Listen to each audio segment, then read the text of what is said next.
என்னதான் chicken rice, mutton biryani, chicken 65 சாப்பிட்டாலும், அதெல்லாம் அடிச்சு தள்ளுற அளவுக்கான ஒரு கிரேவிங்ஸ் இருக்கிற ஐட்டம் தான் நம்ம ஒரு அரிசியும் பருப்பு.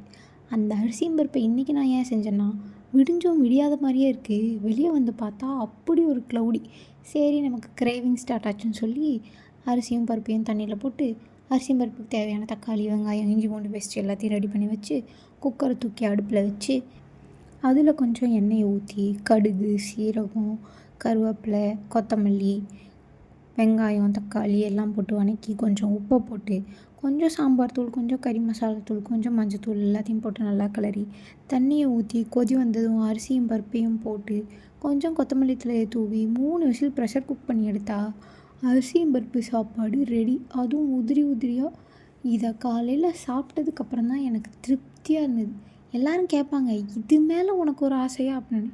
My mind voice be like, அவன் கிடக்கிறான் அரிசியும் பருப்பு அருமை தெரியாதவன்.